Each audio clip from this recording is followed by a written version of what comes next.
It's time for bookkeeping, beer, and BS. Are the troops, are the bullets, are the tanks a distraction? Or are they like, well, is it a, hey, we're going to mess with your infrastructure and your security. And then while we're messing with that, we're just going to like take over on the ground, because once we're in like physically, then we own the digital space and the physical space, right? Is that kind of like, is one the Yeah. distraction and one's the actual takeover? I don't know which one's which, or if they have to go together. Don't you guys remember the old movies Terminator? Oh It yeah. was like Terminator Resurrection or something, when the AI got so smart, humans weren't needed anymore. So if Russia can, launch a cyber attack that truly does shut down the world, then man, they hold all the power. That's where all the power is, right? Right. Well, I think it's a combination of the two. I mean, I agree with you, David. It makes sense. It's a combination of the two. I mean, think about this. Everyone keeps talking. We always talk about technology and automation and how this can do this and this can do this. But then eventually something happens in our everyday lives where it's like, well, we'll use insurance as an example, right? So I no longer had an underwriter that underwrote James's house and car to tell how much premium he owes. There's a computer program that does it, right? And then James has a claim, and the computer program tells James how much money he's going to get. Then the computer program issues the check to James for going to the bank to get it done. But then all of a sudden, something happens, and it's like, wait a minute, we don't have robots or a computer program that can actually fix James's roof on his house. A human being has to come do that, right? And so I think at some point, there's always, until we become just a robotic society, there's going to be an element where you have to have boots on the ground, whether it's for intimidation purposes or for purposes of actually getting things accomplished, like taking over a building, if you will. There's going to be this automation cyber element that will continue to grow and be a necessity, but people still exist and humans still exist. And we still have to have a physical presence in order to accomplish what we're going to do, even if it means you're Russia trying to invade Ukraine. And so it is a combination of the two, if you ask me. I think the part that's scary, going back to Dave's point, is if you see a headline, right?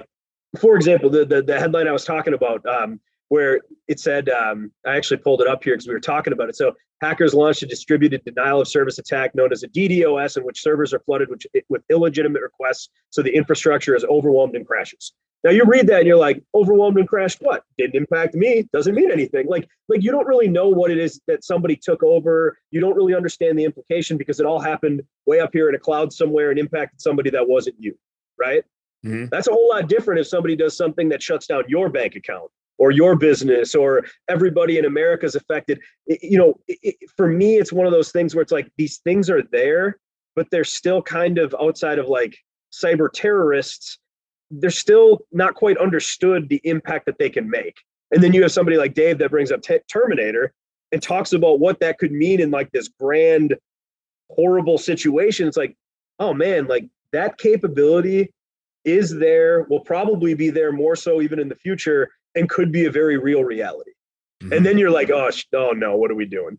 And we all need a generator and a bunch of gas because they could shut down the entire power grid. Right. We're just going to go camping in the woods. That's what we're going to do.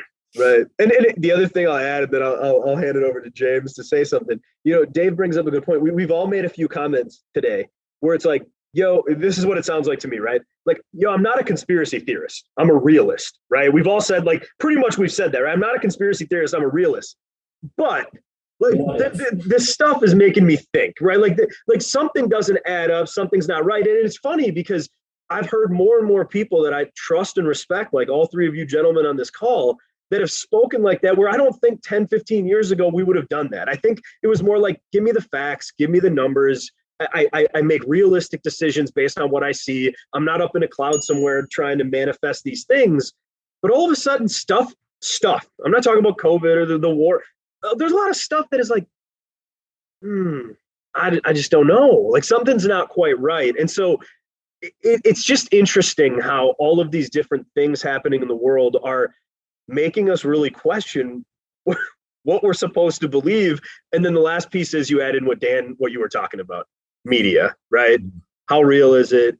What's it meant to do? Is it there to help us? Is it there to sell? I think we probably all have a similar opinion on that. And then you really get stuck in the wind of, what's legitimate and what's not. And I think that's the part that I'm struggling with now, and I'm struggling with helping my customers understand, people like you that own businesses, where it's like, where do we have to put our concerns and our worries? Where do we need to build our walls and our levees to make sure that we're protected? And honestly, in so many areas in the world right now, there's not a good answer. Yeah, it's like, what the hell can we trust? I don't